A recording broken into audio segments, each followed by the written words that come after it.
Estaba para graduarme de geóloga de la Universidad Nacional. Hicimos con una compañera, con María Luisa Monsalve, la tesis en la CHEC, la Central Hidroeléctrica de Caldas, en el proyecto de geotermia.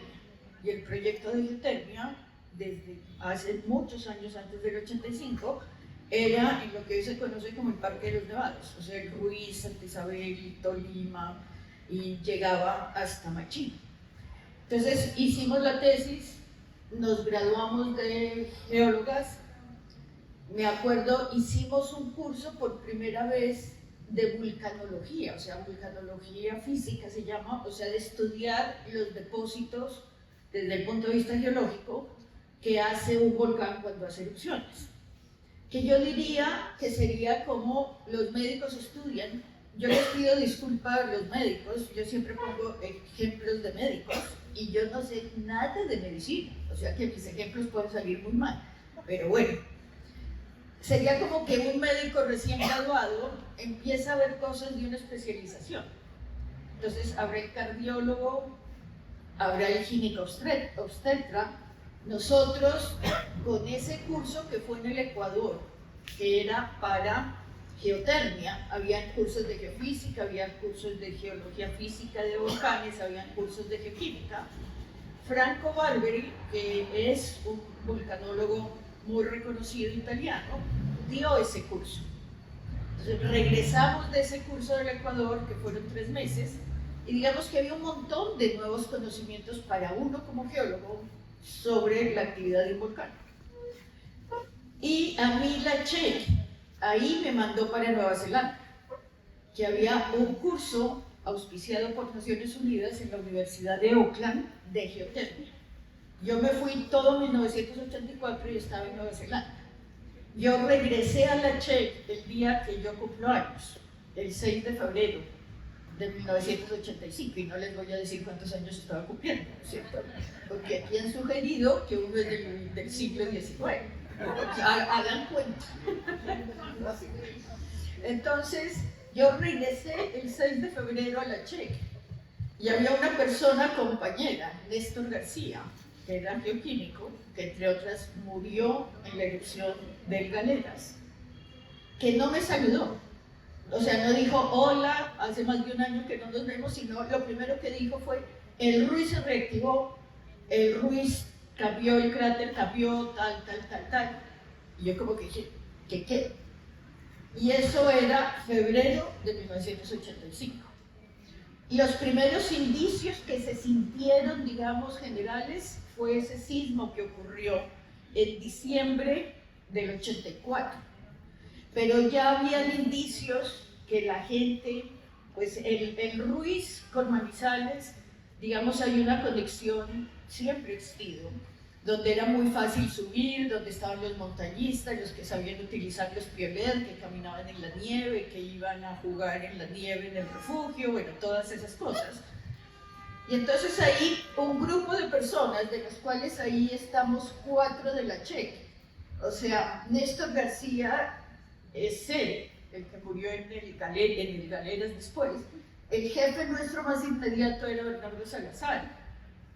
Rafael González era el auxiliar y estaba yo de la CHEC.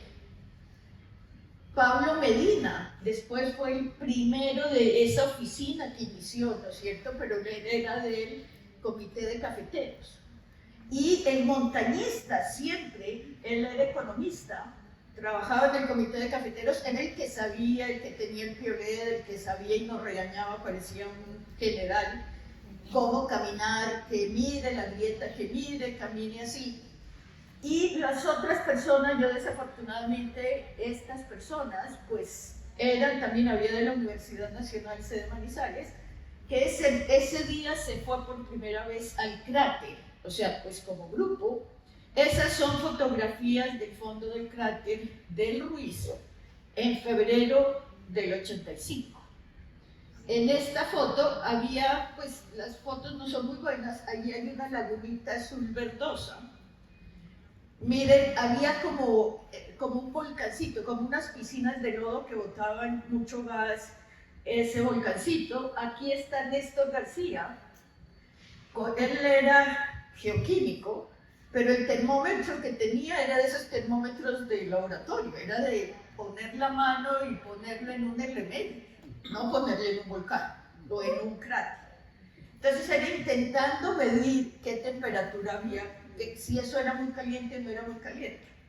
En geotermia siempre dicen, si usted mete la mano y puede resistir ahí, es menos de 50 grados. A partir de 50 grados ya uno no resiste. Y pues si ya es más cercano a, no sé, a punto de ebullición, pues ni de fundas. Entonces, eran unas limitaciones, era como para, yo diría, chismosear qué era lo que estaba pasando allá, ¿no es cierto? Esto es un esquema del cráter y unos datos que pues uno no va a meter la mano en el fuego por la veracidad de esos datos. Pero más o menos se decía, mire, esto es lo que está pasando, uno llegaba por esta parte, esta era la zona más alta, esa es la zona más baja, que por allá nace el azufrado, y uno daba la vuelta y pasaba por una meseta aquí y bajaba. El gas y la cantidad de gas era muy fuerte, y pues era uno valiente o ignorante, y pues simplemente se metía, ¿no es cierto? Y ya, y salía, pues que era importante. En febrero, digamos que eso se comentaba de las fotos, de lo que se vio, y pues era gente de Manizales, entonces se fue regando la bola, pues la gente hablaba, los montañistas hablaban de todo lo que había que se teñía de amarillo, y digamos que más y más gente se fue involucrando, instituciones se fueron involucrando. En febrero, a nivel nacional, el Ingiominas de Medellín, de Bogotá, fueron a ver qué pasaba. La Universidad Nacional, ya no solamente Manizales, sino Bogotá, fue a ver qué pasaba. Y otros entes fueron incorporándose. Parte de esto salió en La Patria, que es el periódico de Manizales, a principios de marzo. Después, el alcalde de Manizales, también a principios de marzo, sacó un decreto y nos nombró a unos del Comité de Vigilancia del Nevado. ¿Qué quería decir eso? Pues nosotros íbamos cada tanto y pues se hacían cosas. Yo era pues, muy joven, yo no estaba en un nivel directivo y había muchas cosas que se manejaban a otro nivel, ¿no es cierto? Entonces salían como estas noticias también en los periódicos, si algo se oía en el volcán todo el mundo se preocupaba, pero después todo se calmaba y nadie volvía a mencionar mucho. Ya aquí, digamos que en marzo,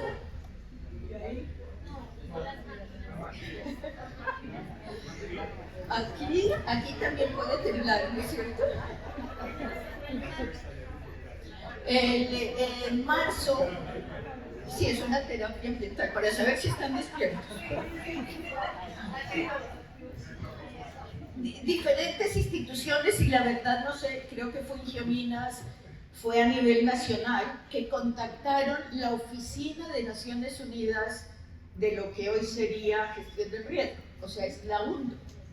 Y la persona encargada de esa oficina estuvo en Colombia en marzo, vino con otras personas del Servicio Sismológico Suizo, y lo que ellos llegaron y dijeron, pues sí, eso es un volcán que parece se está reactivando, las recomendaciones son, ustedes necesitan equipos para monitorear el volcán y ustedes necesitan evaluar lo que hoy se conoce como mapas de amenaza.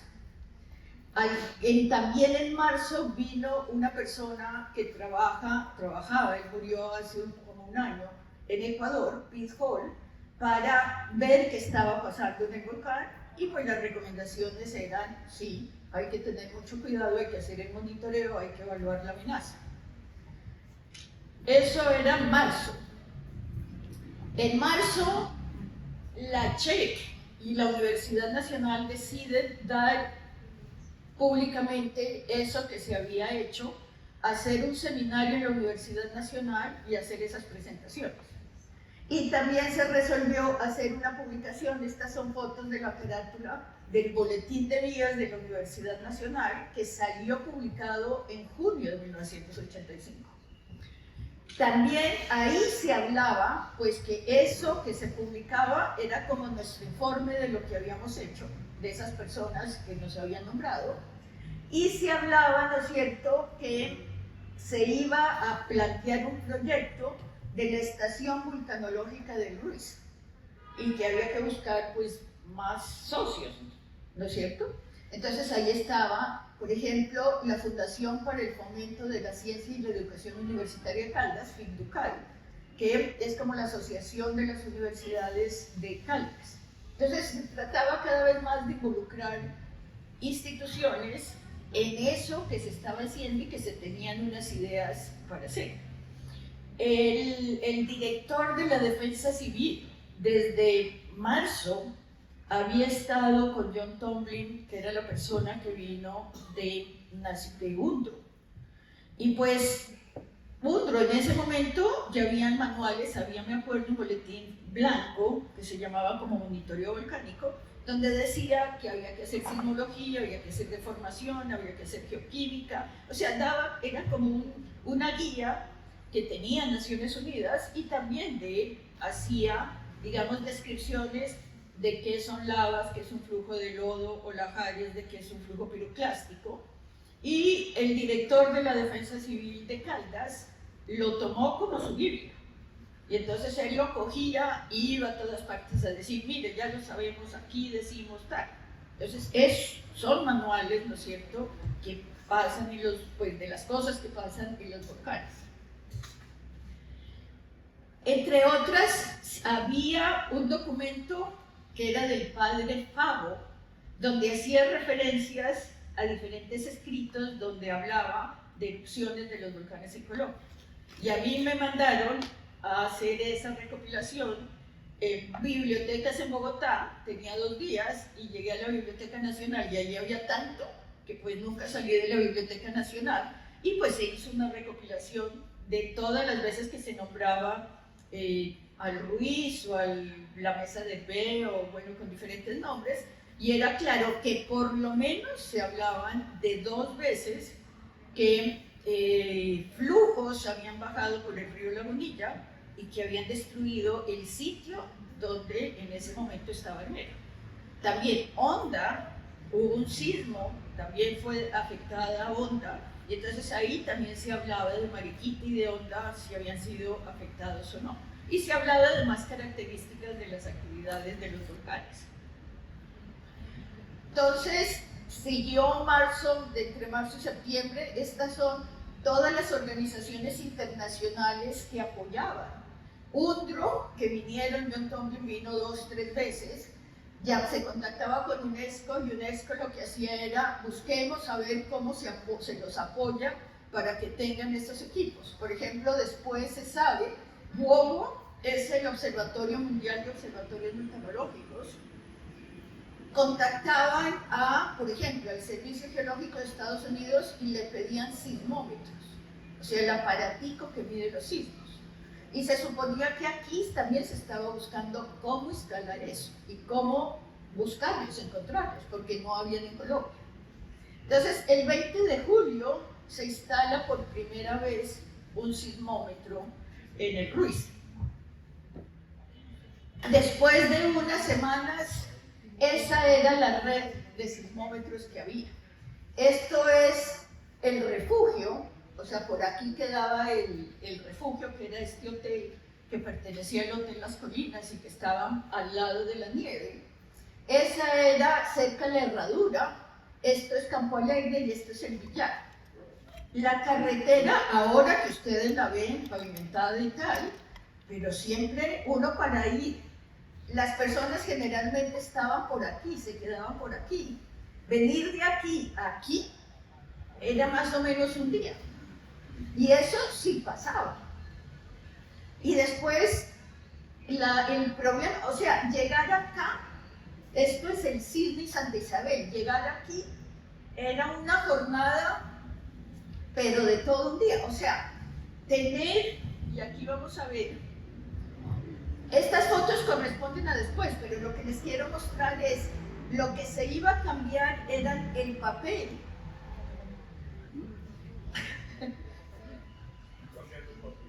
estaban ahumando el papel. Era quitar este papel que estaba ahumado y que quedaba registrado, ¿no es cierto? Y lo que había era cambiar el papel, sacar este tarro, cambiar ese papel.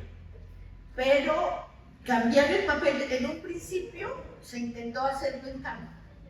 En ese ventarrón, que generalmente hay en esos sitios tan altos, las manos medio congeladas para manejar el tarrito, pegar el papel, sin que se limpie el papel ahumado. Entonces le dije, no, se va, se saca eso, se lo lleva al sitio donde estén durmiendo las personas y ahí se lo cambia y al otro día se va y se lleva, se le llamaban tarros, los tarros nuevos. Pero entonces también lo que uno obtenía eran papeles como estos. Y entonces después es, bueno, ¿y qué quiere decir eso?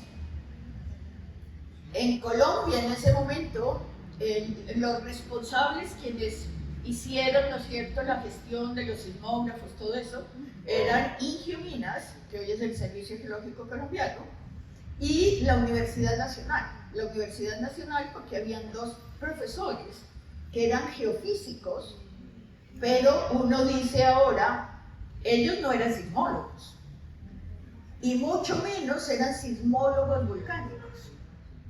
Entonces, no había una especialización, ¿no es cierto? Era como si yo necesito un cardiólogo que sea especializado en las válvulas tal, y yo tengo solamente médicos generales. No solamente, tengo médicos generales. Entonces, se acumulaban esas hojas, había que mandarlas a Bogotá, y que allá dijeran algo. Entonces, con esto en mente, sigo y después, el 11 de septiembre de 1985, hubo la primera erupción importante del Nevado del Ruiz.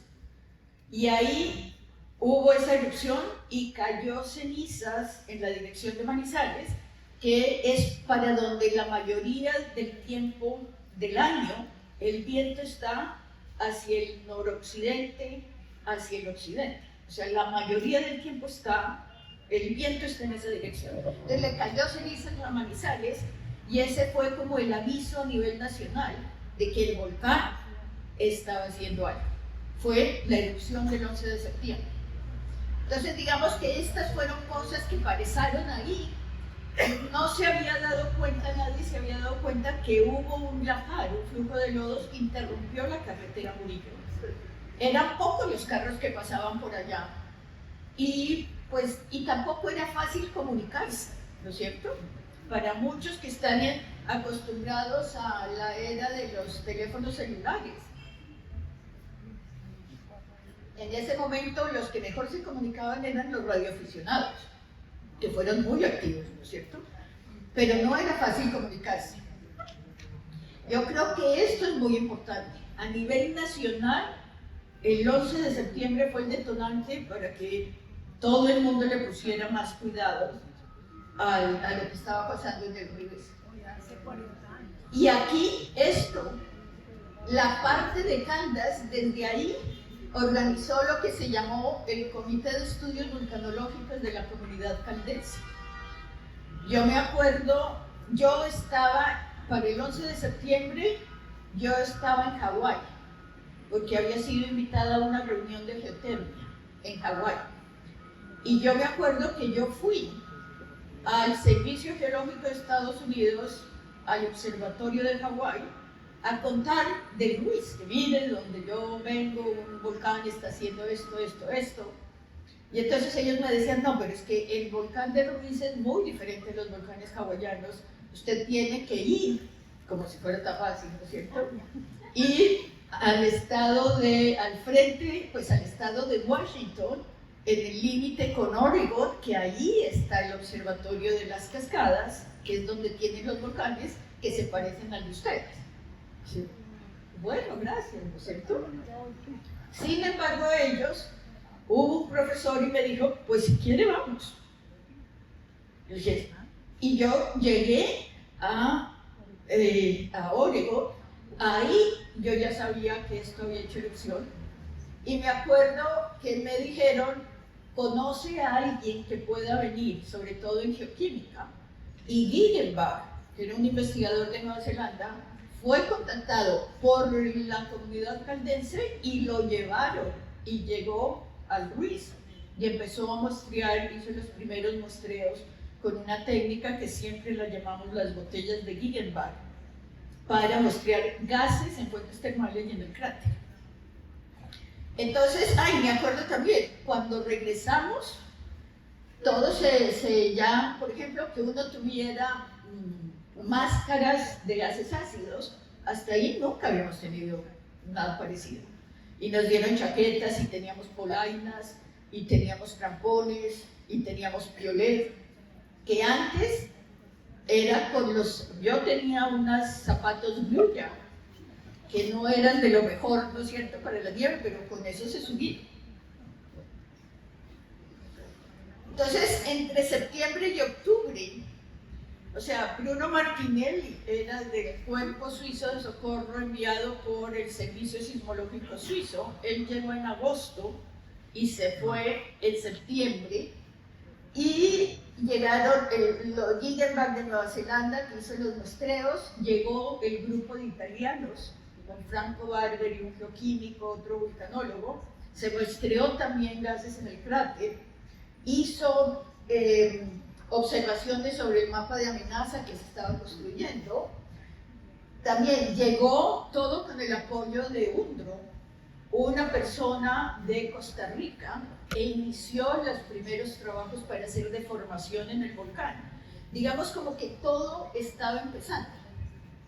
Había este señor, Darrell Head, que era una persona que había hecho los estudios de las últimas erupciones del Nevado del Ruiz. Había un francés que también había hecho eso, y se sabía que en los últimos 12.000 años, 13.000 años, cuántas veces había hecho erupción el Nevado del Ruiz. Eso es muy importante para hacer el mapa de amenaza. Entonces, esta es la primera versión, que en ese momento se llamó Riesgo, que hicieron los geólogos del Ingeo Minas con el apoyo de los profesores de la Universidad de Caldas. Lo hicieron como en 20 días o menos, que es increíblemente rápido que lo hubieran hecho, y la presión que tenían para hacerlo. Digamos, fue el resultado del esfuerzo de muchos, teniendo una información que ya estaban, digamos, disponible. Este mapa, esto era lo que mostraba para el MEP, ¿no es cierto? Pero entonces eso entiendo que se entregó o se presentó el 8 de octubre. 7 de octubre. Habían cosas que había que revisar. Por ejemplo, los italianos, que hubo interacción, pues hicieron algunas observaciones y el Ingeo Minas dijo, vamos a revisarlas, pero el mapa quedó, ¿no es cierto? Aquí vemos hubo varias reacciones frente al mapa. Entonces, una de las preguntas es, ¿el volcán va a hacer erupción o no? Entonces, pues, unos decían, pues sí, va a hacer erupción. ¿Cuándo? No sabemos. Habían otras personas con autoridad que decían, no, eso no va a ser erupción, tranquilos. Y todo el mundo se debatía, sí, no, bueno. Estas son fotografías del cráter, del fondo del cráter, el 12 de noviembre de 1985. Nosotros subíamos, 3, 4 personas, periódicamente se subía al cráter, ahí ya se tenían esas botellas de Guggenbach, del neozelandés, y ese día se tomaron muestras en el fondo del cráter. Yo estuve ahí el 12 de noviembre de 1985. Que uno dijera y pudiera decir, no, es que mañana es erupción. No. ¿Por qué hizo erupción el 13 y no se pudo decir, mire, es que va a ser erupción? porque eso no es que salga un letrero en los sismógrafos, que tampoco teníamos, o en la botella de las muestras de gases que diga, oiga, mañana hago erupción. Así no es, ¿no es cierto? En todo caso, esas fueron las muestras. Aquí utilizo el mapa de amenaza, digamos ya un poquito más elaborado, para mostrar, eso fue lo que pasó. Pero yo digo, era imposible que con las herramientas que se tenían, de los instrumentos, o de la capacidad de las personas, o de la capacidad de evaluar el estado del volcán, que se fueran a dar una alerta temprana. Era imposible. Entonces, pero sí era cuando el volcán hace erupción aquí. Una erupción es algo que hace mucho ruido. O sea, la gente en los alrededores, en toda esta zona, sintieron la erupción. Sintieron el golpe de la erupción y a muchos les empezó a caer ceniza y bloquecitos más grandes, que son las pobres, y entre más cerca esté uno, pues más grande es eso. Y las personas que están por aquí, o sea, Casabianca, Murillo, Herveo, estas poblaciones, en la medida que estos flujos fueron bajando, y bajaban por Gualí, por Azufrado, por La Gurilla, por Molinos, no se afectó ni Nereidas, que va por aquí, ni el río Recio, que va hacia Palermo. Pero estas poblaciones aquí dicen que la vibración, el ruido, era imposible no sentirlo, era imposible. Entonces, a Chinchiná se demoró como 1 hora. Y la primera oleada, Armero, se demoró 2 horas. Si nosotros en términos de alerta temprana cogemos a estas poblaciones que llaman y avisan a estos sitios, ¿y quiénes podían llamar? La policía que tenía radios, la defensa civil que tenía radios, no sé si había Cruz Roja en esas poblaciones, y los radioaficionados.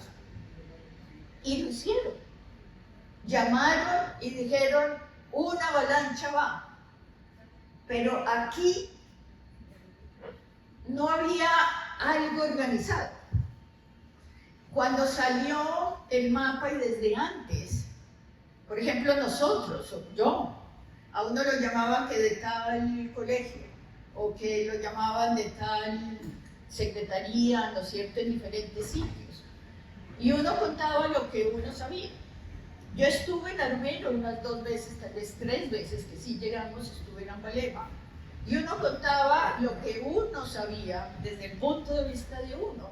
Y mi percepción era, las personas en Tolima, pues a uno no le decían, oigan, usted está equivocada o usted está errada, pero realmente lo que la gente sí tenía claro era que había la represa del Sirpe. Y hablaban del Sirpe, que es ese represamiento que hay, ¿no es cierto?, que todavía lo hay, que represaba el agua, y decían, sí, el Sirpe es peligroso, el Sirpe ya inundó Armero hace algunas décadas, y el Sirpe estaba más en la mente de las personas. Muchas personas decían, ¿cráter Arenas? ¿Qué es el cráter Arenas? Para todo el mundo, el Ruiz y la Ulleta son de Manizales. ¿Qué tiene que ver el Ruiz con Armero, o con Mariquita, o con Honda? Nada, no se ve. ¿Qué tiene que ver un cráter que se supone en la mente de la gente está, un cráter es caliente? ¿Cómo va a haber un cráter en medio de la nieve? Entonces es como que usted no está como muy enterada, como muy clara en lo que viene a decir. ¿Cuándo va a ser la erupción? No se sabe. Entonces es esa desconexión, ¿no es cierto?, entre el territorio donde una persona está viviendo. Llegan unas personas a hablar de cosas que son terribles. ¿Por qué yo le voy a creer? Si es que alguna vez lo escuché, ¿no es cierto? Y pues seguro, Armero era grande, Y yo digo, hubo muy poquito tiempo, digamos, desde el 11 de septiembre, cuando de golpe fue más evidente todo lo del Ruiz, hasta el día que fue la erupción. Y fueron una acumulación de cosas que definitivamente el país no estaba preparado desde el punto de vista de gestión del riesgo, ni para el conocimiento, ni para el monitoreo, ni para la apropiación social, ni para la planeación de usos del suelo, ni para nada de esas cosas. Pero que uno dice, ¿cómo puede ser posible que teniendo, digamos que una hora para tomar alguna decisión aquí, sobre todo viendo las lomitas que hay, o sea, caminando hasta la salida para el Líbano o al frente, ¿no es cierto? Que una mamá, cabeza de familia, hubiera dicho con mis hijos, yo voy y busco, ¿cuánto me demoró en subirme a esa loma? ¿Son 3 kilómetros? ¿Cuánto me demoro caminando con los niños tal? Yo decido, no espero que el alcalde, no espero que el padre, no espero nadie, yo tomo mis decisiones informadas. Hacia allá debemos construir, ¿no es cierto?, las comunidades que ahora tenemos. En todo caso, eso pasó. Pues vemos, ¿no es cierto?, las magnitudes de las cosas que puede hacer la naturaleza son más allá de cualquier entendimiento que tengamos. Hablamos de que en este momento se habla la vía al llano, que tiene tantos problemas. Se habla de que tiene 100.000 metros cúbicos que se han venido y se están moviendo. 100.000 metros cúbicos. Y dice que están removiendo 3.000 metros cúbicos por día. 3.000 metros cúbicos por día, si depende de con qué volquetas las movamos. Si son por ahí de 12 metros cúbicos o de 15 metros cúbicos o de 20 metros cúbicos, necesitamos cientos de volquetas.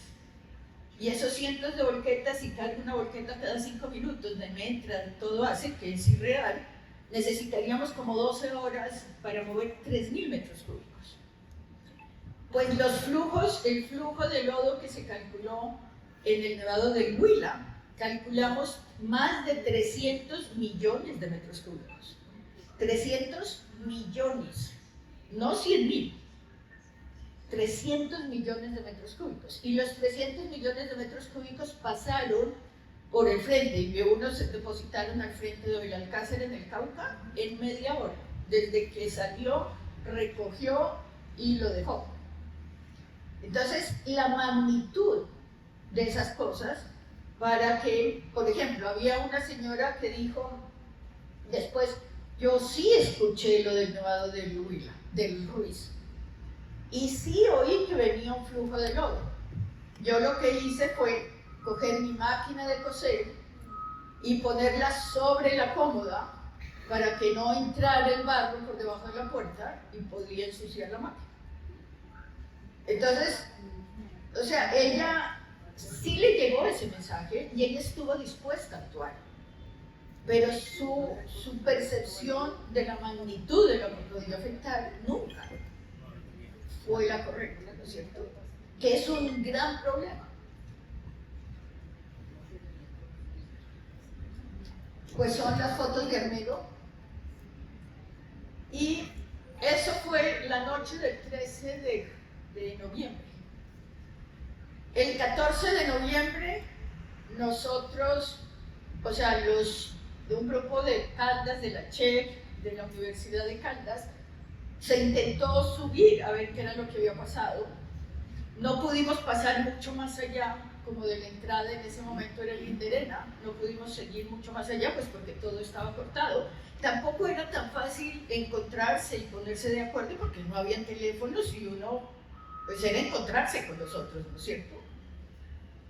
Esas son fotos del 15, el 14 no pudimos, el 15 salimos y empezamos a caminar desde la entrada de Parques y subimos esas lavas y seguimos caminando hacia el refugio. La idea era recuperar el sismograma del refugio, que era la estación más cercana hacia el volcán. Ahí no se sabía cómo estaba el volcán. Que esa es una de las cosas críticas. Imagínense, un volcán es un ente que tiene una energía muy grande. Hizo erupción a las 3 de la tarde, que fue la ceniza que cayó en Armero, Murillo, Líbano, en la tarde, como a las 5 de la tarde. Hizo erupción a las 9 de la noche y a las 9:30 iba arreciando, pero ¿qué más había? ¿Era eso el inicio de una etapa de actividad volcánica o había sido todo? Pues nada de eso se sabía. Entonces, ese día se caminó. Aquí ven, ese es el glaciar de Molinos y este es el refugio. Toda esta zona había sido afectada por algo que se llama flujos piroclásticos. Este era el refugio, una foto del refugio antes. Esto era como había quedado el refugio y aquí como referencia, esa era la ventana. Y entonces el nivel del material de los flujos piroclásticos más o menos era este.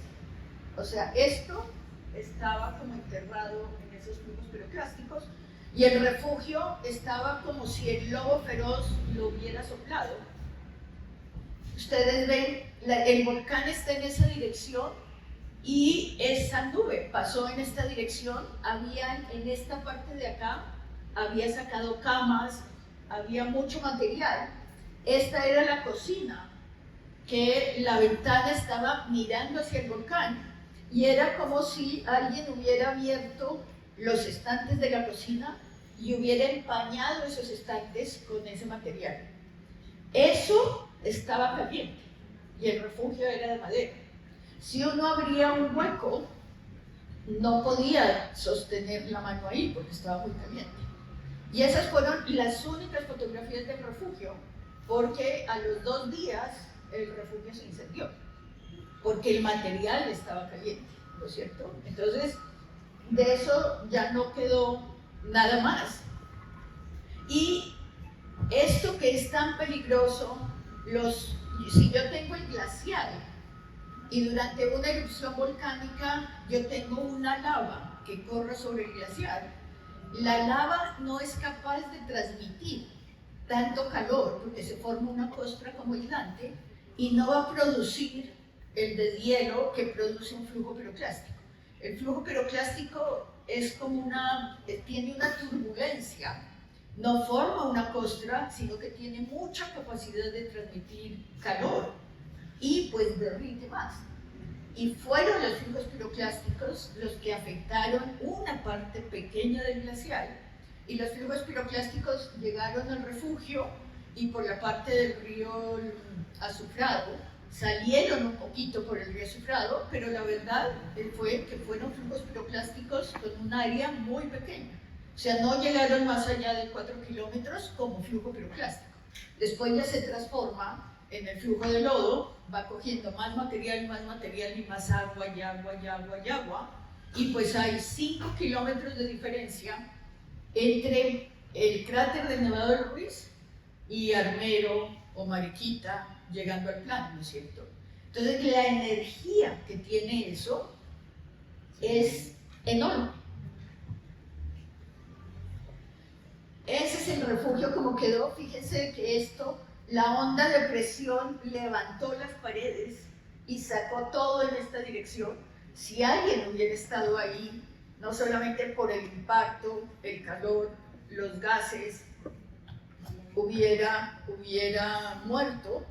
Se tenían evidencias, hay veces que hay rocas con alteración de azufre y habían goticas de azufre. O sea, cerca del refugio la temperatura debió ser sobre 120, 140 grados centígrados.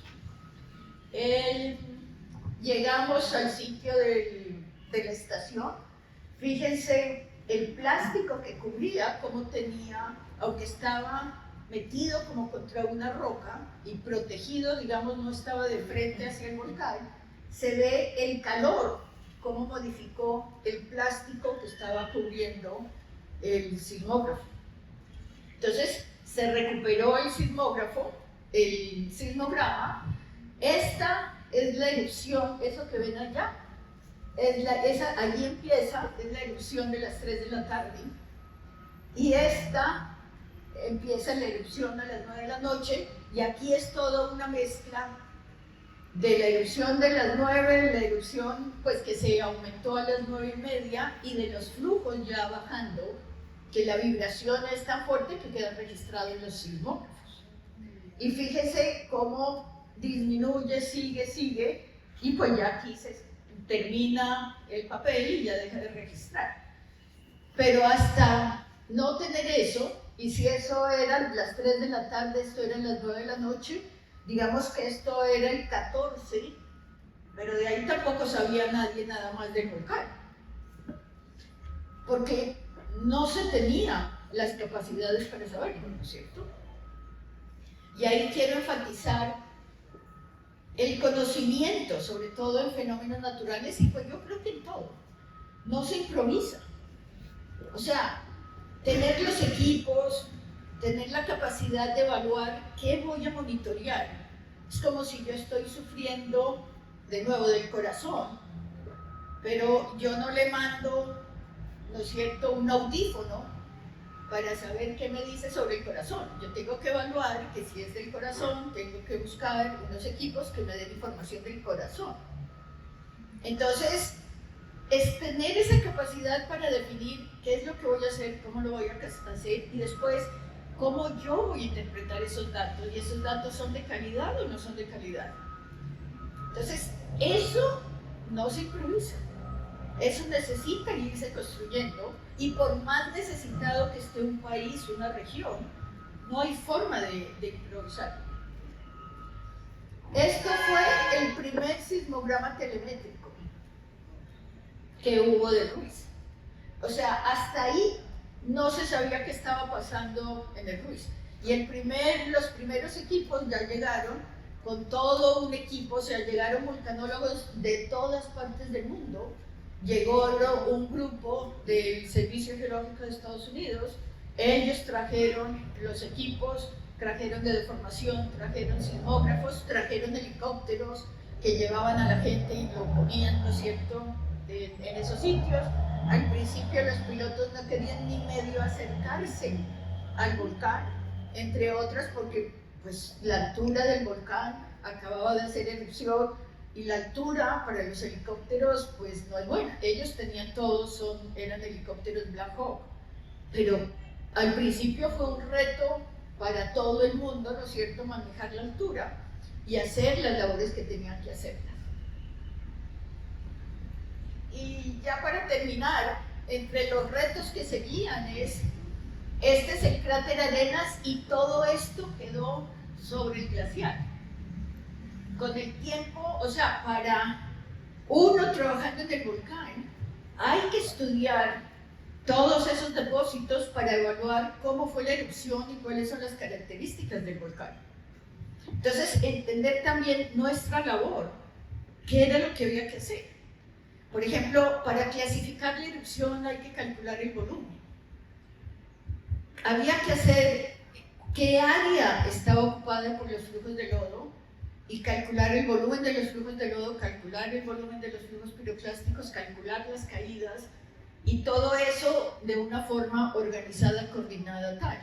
Fue increíble, ¿no es cierto? Todo el mundo llegó al piso 11, que era el sitio definido por Frick Ducal en un comienzo, y ahí funcionó el monitoreo, empezó el monitoreo volcánico en el piso 11 del Banco Cafetero.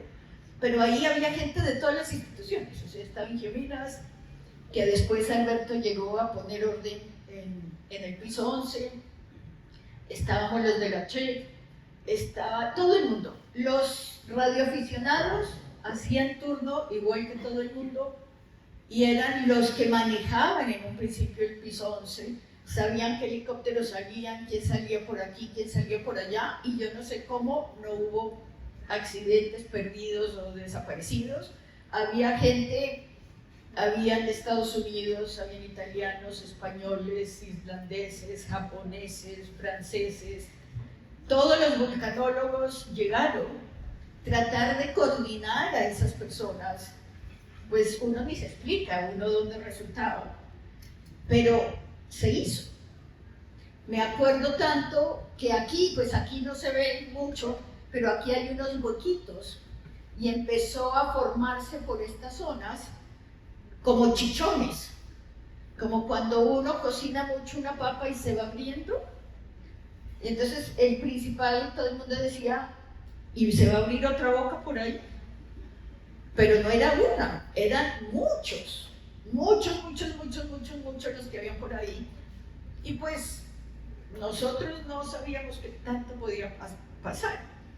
Después se va aprendiendo, ¿no es cierto?, que el hielo con un peso pues tiene un comportamiento y se intenta licuar y va formando, o sea, hay diferentes presiones y hay unas partes que intentan salir y levantan esas como papas que se van reventando, pero todo eso era un reto, todo eso era un reto que nosotros en el piso 11 y después en el observatorio cuando se inició y que fue en Geominas desde diciembre del 85, ya tenía una resolución que le decía, ustedes se encargan de estudiar todo lo referente a volcanes y bueno, a otros fenómenos naturales, pues arrancó con esa responsabilidad y se formó el Observatorio Vulcanológico de Colombia en un principio en Manizales y después ya, bueno, toda la historia del fortalecimiento. Primero, que el gobierno nacional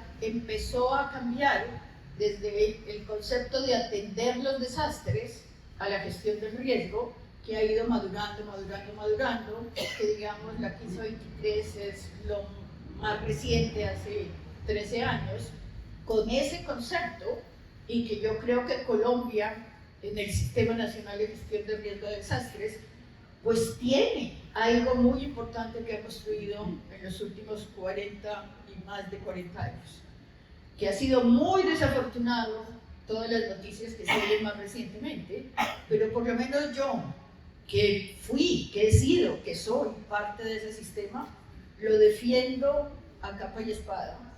Y no importa, o sí importa, pero no debe ser que algunos que tienen manejos que no son correctos empañen y dañen algo que es de todos y que es un sistema que se ha construido en tantos años y después de tantos problemas como a veces tenemos en Colombia. Entonces, pues eso era lo que les quería comentar de mi experiencia